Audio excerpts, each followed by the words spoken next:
Saarte Hääl, saarlaste päevaleht.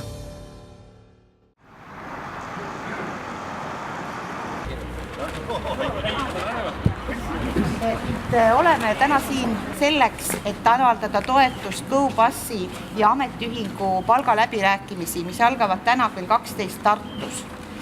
Samalaadsed piketid toimuvad siis hetkel ka Pärnus ja Tartus. Ja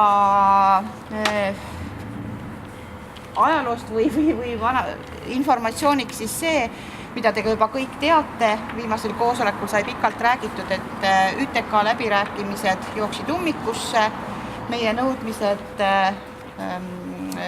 bussijuhtide miinimumpalga suhtes ei rahuldatud. Praegu on hetkel Transpordi Ametiühingul kehtiv kollektiivleping Sebes ja Eesti Bussis, ehk siis nemad enam ei saa streikida, küll piketi ja toetusstreike saavad teha, aga nendel on ka tõusnud, eriti Sebes, on ka tõusnud tunnihinne.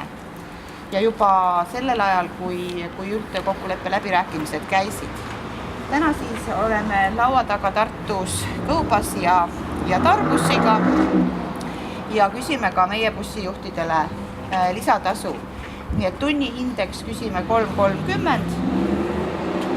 Samas hoiame pöialt, et läbirääkimised lähevad hästi. Kui ei, siis on selge see, et me hakkame ka suuremaid aktsioone korraldama ja anname teada, et bussijuhid sellise palgaga ei ole enam nõus töötama.